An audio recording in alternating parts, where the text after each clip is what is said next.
living and coping with Alzheimer's disease. Yep.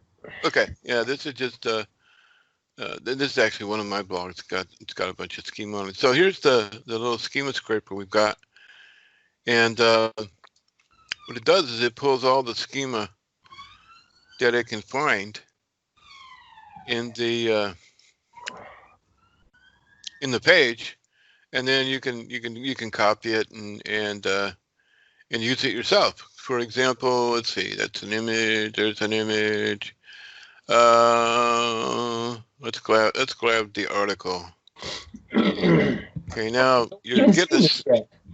What's that? Huh? Has nobody seen this yet? No. No. This is fucking brilliant. No.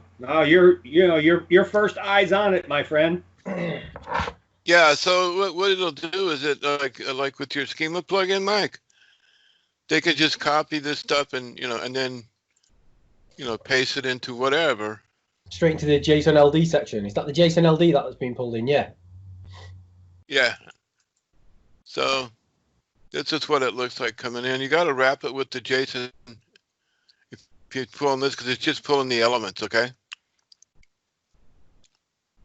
But one of the cool things that we found is that we did this for somebody that says I have perfect page schema on it. Oh, we found a broken one. Yeah.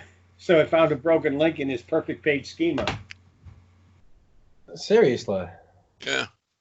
So anyway, that's pretty much what it is. We put it together actually when we were testing out your schema plugin, my friend.